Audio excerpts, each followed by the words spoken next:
ফের শুরু হলো যুদ্ধ। আজ সকালে ইরানের ওপর আকস্মিক হামলা চালিয়েছে যুক্তরাষ্ট্র ও ইসরায়েলি বাহিনী। জেরুজালেম পোস্টের খবরে এই তথ্য জানানো হয়েছে।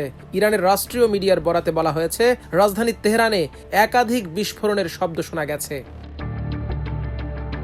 ইসরায়েল ও যুক্তরাষ্ট্র যৌথভাবে এই হামলা চালিয়েছে বলে জানিয়েছেন এক মার্কিন কর্মকর্তা।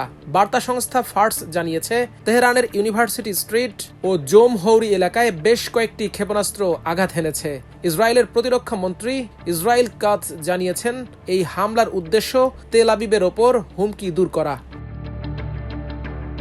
এদিকে পাল্টা আক্রমণের আশঙ্কায় দেশব্যাপী বিধিনিষেধ আরোপ করেছে ইসরায়েল।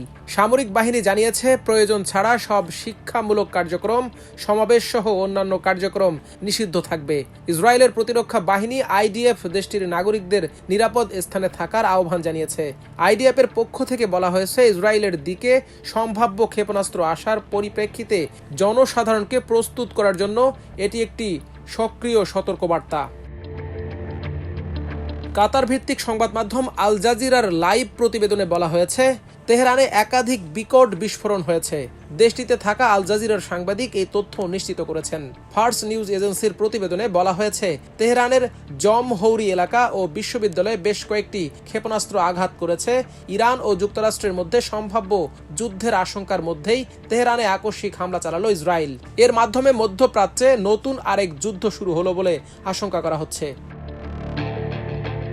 এর আগে 2025 সালের 13 জুন ভোর 3:15 একাধিক বিস্ফোরণে কেঁপে উঠেছিল ইরানের রাজধানী তেহরান।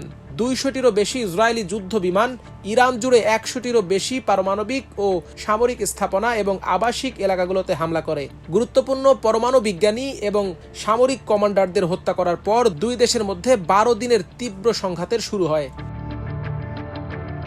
তখন ওই হামলার জবাবে ইরানও ইতিহাসের বৃহত্তম ও সবচেয়ে তীব্র ব্যালিস্টিক ক্ষেপণাস্ত্র হামলা চালিয়ে হুমকির জবাব দেয়। স্বল্প সময়ের মধ্যে প্রতিদিন শত শত ক্ষেপণাস্ত্র ছোড়ে, যার মধ্যে 500টিরও বেশি ব্যালিস্টিক ক্ষেপণাস্ত্র। পাল্টা হামলা ঠেকাতে ইসরায়েল নাস্তানাবুদ হয়ে পড়লে তখন ওই যুদ্ধে যোগ দেয় ইসরায়েলের বন্ধু দেশ যুক্তরাষ্ট্র। তারাও হামলা চালায় ইরানে। 12 দিনের তুমুল হামলা পাল্টা হামলার পর উভয় পক্ষ যুদ্ধবিরতিতে সম্মত হয়। মাল্টিমিডিয়া ডেস্ক, আমার দেশ।